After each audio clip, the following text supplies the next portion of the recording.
Hello everyone, I am Darshini, Assistant Professor of Mathematics. In the previous sessions, we have learnt about divisibility, division algorithm, and we also learnt about GCD and LCM. In this session, I am going to introduce you prime and composite numbers. First, I am going to define what are prime numbers and what are composite numbers, and later we shall see some properties of prime and composite numbers. Let's get it. First, let us start listing the divisors of integers starting from 2. For 2, the divisors are 1 and 2. For 3, it is 1 and 3. For 4, it is 1, 2 and 4. For 5, it is 1 and 5. Similarly, for 6, it is 1, 2, 3 and 6. For 7, it is 1 and 7. For 8, it is 1, 2, 4 and 8. For 9, it is 1, 3 and 9. For 10, it is 1, 2, 5 and 10, and so on. If you observe here, for the numbers 2, 3, 5 and 7, we have only 2 divisors, whereas for other integers, we have divisors other than 1 and itself.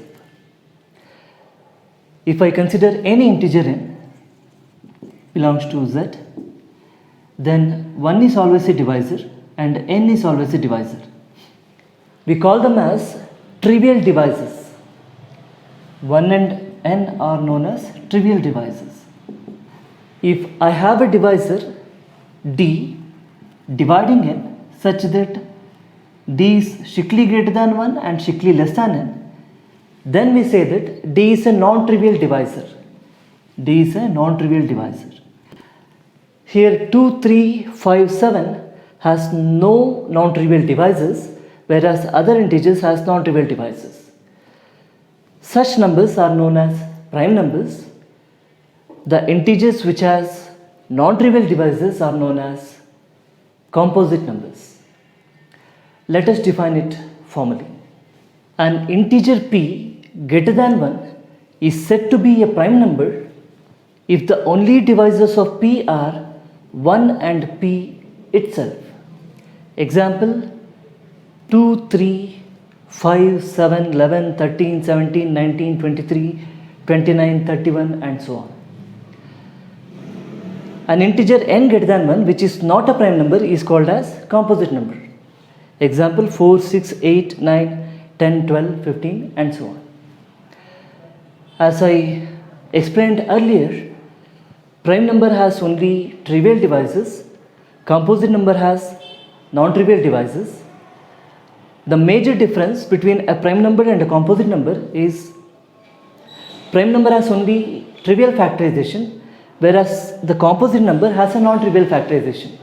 That is, if n is a composite number, then n can be written as ab, where a and b are strictly less than n and strictly greater than 1. Okay. Now let us discuss some properties of prime and composite numbers. The first theorem, any integer n greater than 1 has a prime factor. To prove this, I consider two cases. First, if n itself is a prime number, then n divides n is a factor of n, so there is nothing to prove. Then there is nothing to prove. Otherwise, n is a composite number. By the definition of composite number, n has non-trivial factors. That is, there exists d belongs to z dividing n such that d strictly greater than 1 and strictly less than n. Among all such divisors d, let p be the smallest one. That is, let p be the smallest possible divisor of n such that p lies between 1 and n. Then I claim that P should be a prime number. Claim that P is a prime number. Suppose if P is not a prime number, then let us see what happens.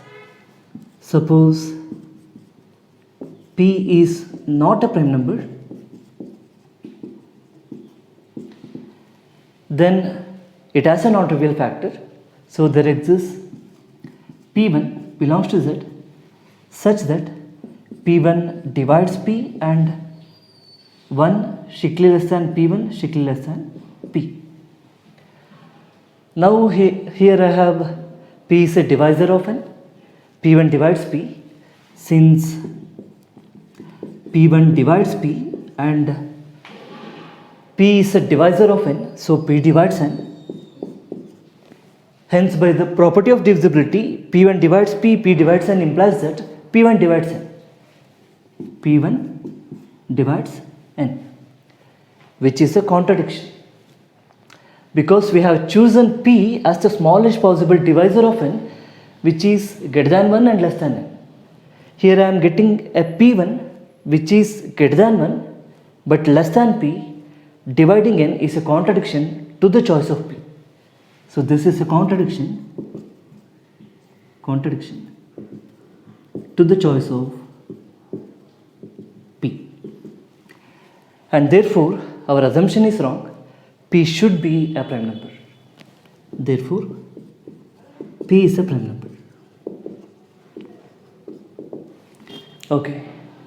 Now if I start counting the number of prime numbers, 40% of the numbers between 1 and 10 are prime numbers. This is the range and this is the percentage of prime numbers. Okay. If I count the number of prime numbers between 1 and 100, 25% of the numbers between 1 and 100 are prime numbers. So between 1 and 100, 25% of the numbers are prime numbers. Similarly, between 1 and 1000, 16.8% of the numbers are prime numbers. Between 1 and 10,000, 12.29% is prime numbers. If you observe here, as the range increases, the percentage of prime numbers decreases. So the obvious question is, the set of all prime numbers, whether is a finite set or an infinite set. This question was first answered by Euclid. He proved that the set of all prime numbers is an infinite set. Let us prove that now. So we shall prove this. There are infinitely many prime numbers. There are plenty of proofs for this theorem, but I am going to discuss the proof given by Euclid. First, assume that there are only finitely many prime numbers, say P1, P2, etc., Pn. So I am assuming that these are the only prime numbers that exist. Now define a number n by P1 into P2 into etc. Pn plus 1. This is an integer greater than 1. So by the above theorem, n has a prime factor. So there exists a prime number P such that P divides n. But by our assumption, these are the only prime numbers that exist. So this P should be equal to one of these prime numbers. By our assumption, P should be equal to some Pk for some k between 1 and n. Now P divides n and P divides this product because Pk is one of the term. P divides P1, P2, Pn. So by the property of divisibility, this implies that P divides n minus P1, P2, etc. Pn. But by the definition of n, this is nothing but 1. this implies p divides 1 is a contradiction to the fact that p is a prime number. If p divides 1, then p should be equal to 1. But since p is a prime number, p should be greater than 1. So it is a contradiction. Is a contradiction since p is a prime number. We arrived at a contradiction because of a wrong assumption that there are only finitely many prime numbers. So this assumption is wrong. There are in fact infinitely many prime numbers, and hence there are infinitely many primes. This completes the proof. Consider the next theorem. Let p be a prime number. If p divides ab, then p divides a or p divides b. This theorem is well known as Euclid's lemma. To prove this, given that p divides ab, by the definition of divisibility, this implies ab can be written as p into k for some k belongs to z. Now I consider two cases. Either p divides a or p does not divide a. Case 1. If p divides a, then there is nothing to prove. Now let us consider the case 2. If p does not divide a, then the GCD of a comma p should be equal to 1. This is because if I list out the divisors of p, it is 1 and p. For a, the divisor starts from 1, etc. a. If p does not divide a, then p is not a divisor of a. So the only common divisor of p and a will be 1. So the greatest common divisor should also be equal to 1. Now by the Bezout's identity, since GCD of AP is equal to 1, there exists x comma y belongs to z such that ax plus py is equal to 1. Now if I multiply both sides by b, I get here abx plus pby is equal to b. But I know that ab is equal to pk for some k belongs to z. So this is pkx plus pby is equal to b. So I can write this as b is equal to, if I take p as common, p into kx plus py, where this term is an integer, where kx plus by is an integer. So we have shown that b is a multiple of p, and therefore p divides b. So we have shown that if p does not divide a, p should divide b, completing the proof. The above theorem can be generalized for a product of any finite integers. That is, if p divides a1 to an, where p is a prime number, then p should divide ak for some k between 1 and n. This can be proved by mathematical induction. If I put a1 to an all equal to a, I get if p divides an, then p divides a. Suppose if all these are prime numbers, that is, if p divides q1, q2, qn, where p, q1, q2, qn are all prime numbers, then p should be equal to qk for some k between 1 and n. This is because if p divides a product of q1, q2, qn, then by this property we should have p divides qk. But since qk is a prime number, p should be equal to qk. Okay. Now let us prove this one more interesting theorem. Let n greater than 1 be a composite number, then there exists a prime number p dividing n such that p is less than or equal to root n. In other words, every composite number n greater than 1 has a prime factor less than or equal to root n. To prove this, given that n is a composite number, So by the definition of composite number, n has a non-trivial factorization. So this implies n can be written as a into b, where a, b are strictly less than n, strictly greater than 1. Now without loss of generality, if I take a less than or equal to b, then n equal to ab will be greater than or equal to a square. In other words, a is less than or equal to root n. Now since n equal to ab, a is a divisor of n. This implies a divides n. Let me consider this as equation number 1 and this as equation number 2. Now a is an integer greater than 1. Since a is greater than 1, it has a prime factor. There exists a prime number p such that p divides a. Let me take this as 3.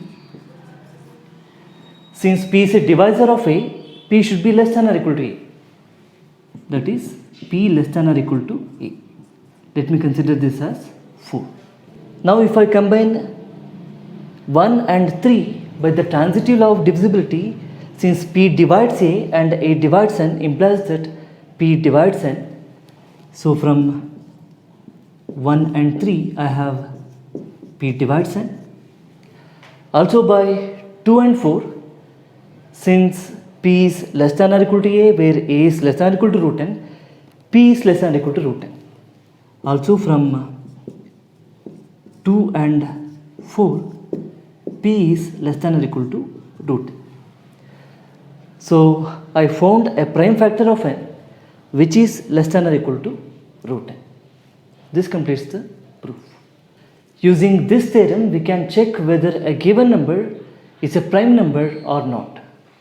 Let me illustrate with an example. Suppose if I take 53, if I find out the square root of 53, it will be almost equal to 7. So the prime numbers less than or equal to root 53 are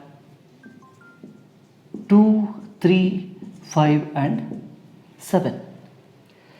If 53 is not divisible by any of these prime numbers, then this should be a prime number. If it is divisible by any of these prime numbers, then it is not a prime number. First, if I check the divisibility by 2, 2 does not divide 53 since 53 is an odd number. Similarly, if I consider the divisibility by 3, 3 does not divide 53 because a number is divisible by 3 only if the sum of digits is divisible by 3.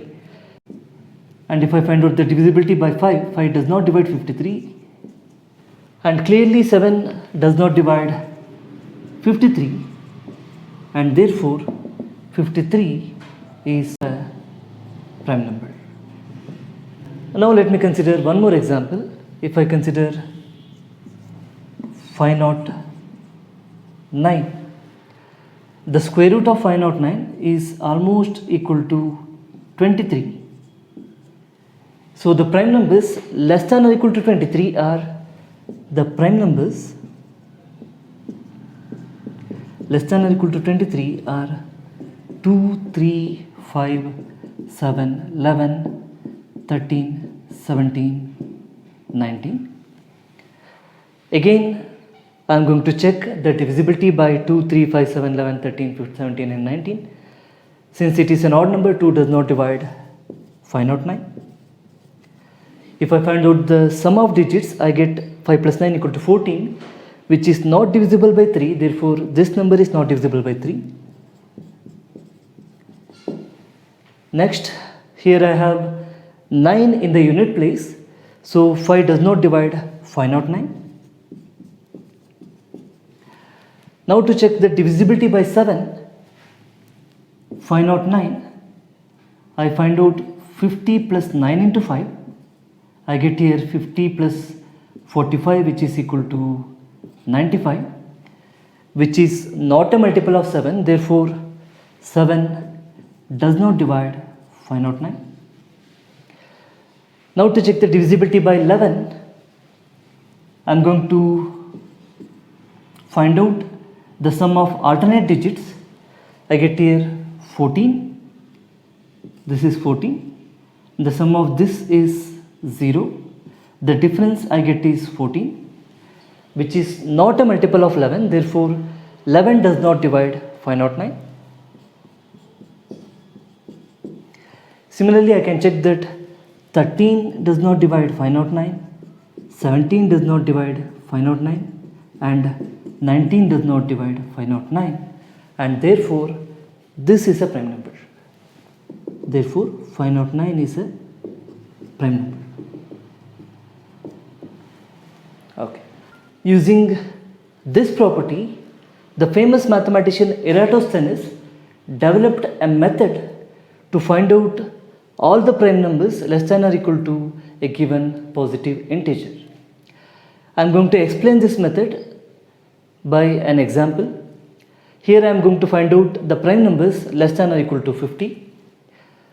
First, you should list down all the numbers less than or equal to 50 starting from 2, and first find out root 50, which is almost equal to 7. So the prime numbers less than or equal to 50 are 2, 3, 5 and 7. Now what I am going to do is, I strike out all the multiples of 2 except 2 itself. So here I cancel 4, 6, 8, 10, 12, 14, 16, 18, 20, 22, 24, 26, 28, 30, 32, 34, 36, 38, 40, 42, 44, 46, 48, 50. Now strike out all the multiples of 3 except 3 itself. So 6, 9, 12, 15, 18, 21, 24, 27, 30, 33, 36, 39, 42, 45 and 48. Okay. Now strike out all the multiples of 5 except 5 itself. Here I am going to cancel 10, 15, 20, 25, 30, 35, 40, 45. Okay. And finally, I am going to cancel all the multiples of 7, leaving 7 itself. 7, 14, 21, 28, 35, 42 and 49. And finally, I remain with 2, 3, 5, 7, 11, 13, 17, 19, 23, 29, 31, 37, 41, 43 and 47. These are all the required prime numbers. Now let us consider some problems. The only prime number of the form n square minus 4 is 5. To prove this, I consider n square minus 4. This can be written as n square minus 2 square, which is equal to n minus 2 into n plus 2. And this implies n minus 2 is a divisor of n square minus 4. Now if n square minus 4 is a prime number, then n minus 2 should be equal to 1, or it should be equal to n square minus 4. If n square minus 4 is a prime number, then n minus 2 should be equal to 1, or n minus 2 should be equal to n square minus 4, since there are only 2 divisors, either 1 or n square minus 4 itself. This is not possible since n plus 2 is greater than n minus 2. So the only choice we remain with is n minus 2 is equal to 1. This implies I get n equal to 3. If I substitute n equal to 3 here, n square minus 4 will be equal to 9 minus 4, which is equal to 5. So I have shown that the only prime number of the form n square minus 4 is 5. Now let us consider the next problem. N to the power of 4 plus 4 is always a composite number for n greater than 1. First I am going to factorize this. Consider n power 4 plus 4, this can be written as n square whole square plus 2 square. If I add and subtract 4n square to this term will be equal to n square plus 2 whole square. This is equal to n square plus 2 whole square minus this can be written as 2n whole square. This is of the form a square minus b square, so this can be written as n square plus 2 plus 2n into n square plus 2 minus 2n. Since n is greater than 1, these two terms are strictly greater than 1 and strictly less than n. In other words, these two are non-trivial factors of n power 4 plus 4, proving that this is a composite number. Therefore, n power 4 plus 4 is a composite number. Okay.